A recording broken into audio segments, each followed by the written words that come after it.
जो दिव्य केदारनाथ प्रधानमंत्री नरेंद्र मोदी के दिल में धड़कता है, जिस भव्य केदारपुरी की कायाकल्प का धामी सरकार ने लिया है संकल्प, जिस केदारनाथ में बद्रीनाथ जैसी जीत का भरोसा जता रही कांग्रेस, वही केदारपुरी किसको देगी आशीर्वाद? खोची नारद आज खोलेगी इसी सवाल का जवाब इस रिपोर्ट में। आइए देखते हैं उपचुनाव के बहाने केदारनाथ को दोनों ही पार्टियां क्यों जोड़ रही है प्रतिष्ठा से।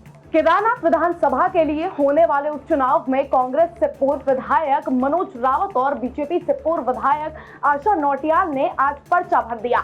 आज से ही मैदान सज गया है और शुरू हो गई है चुनावी भाषणबाजी। दोनों प्रत्याशियों ने आज दोपहर में पूरे लाव लश्कर के साथ रुद्रप्रयाग के ऊखी मठ में अपना नामांकन दाखिल किया। इस दौरान बीजेपी और कांग्रेस के प्रत्याशी ने जनसभा को भी संबोधित किया। नामांकन के दौरान दोनों पार्टियों की तरफ से पार्टी के वरिष्ठ नेता विधायक मौजूद थे। केदारनाथ विधानसभा सीट पर राज्य गठन के बाद से लेकर अब तक कांग्रेस और भाजपा में सीधी जंग रही है। इस सीट में अब तक 5 बार चुनाव हो चुके हैं, जिसमें 3 बार बीजेपी और 2 बार कांग्रेस ने जीत हासिल की है।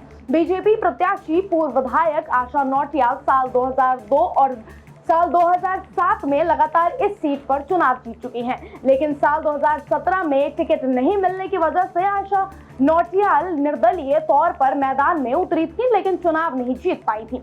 दूसरी ओर कांग्रेस प्रत्याशी पूर्व विधायक मनोज रावत साल 2017 में पार्टी का टिकट लेकर केदारनाथ विधानसभा चुनाव में उतरे थे और प्रचंड मोदी लहर के बावजूद इस सीट पर कांग्रेस ने जीत हासिल की थी। इसके बाद साल 2022 के विधानसभा चुनाव में मनोज रावत इस सीट पर चुनाव हार गए।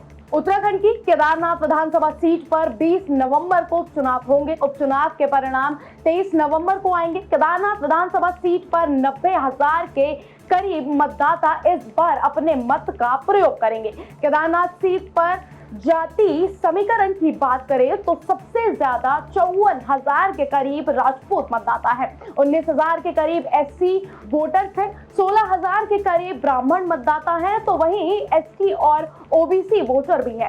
केदारनाथ में मुद्दों की बात करें तो सबसे बड़ा मुद्दा लगातार प्राकृतिक आपदा से होने वाले नुकसान और लोगों को राहत, इसके अलावा 4 धाम यात्रा, पर्यटन, रोजगार जैसे कई मुद्दे इस चुनाव में रहने वाले हैं। भले ही चुनाव केदारनाथ विधानसभा सीट में है, लेकिन पूरी धामी सरकार की साख दाव पर है। मुद्दे पूरे राज्य के इस चुनाव में हावी रहने वाले हैं, तो वहीं कांग्रेस भी धामी सरकार के कामकाज और अन्य मुद्दों को लेकर इस चुनाव में बीजेपी पर हमलावर रहेगी। तो ये थी हमारी आज की खास रिपोर्ट। बाकी खबरों के लिए बने रहिए हमारे साथ और देखते रहिए खोजी नाथ।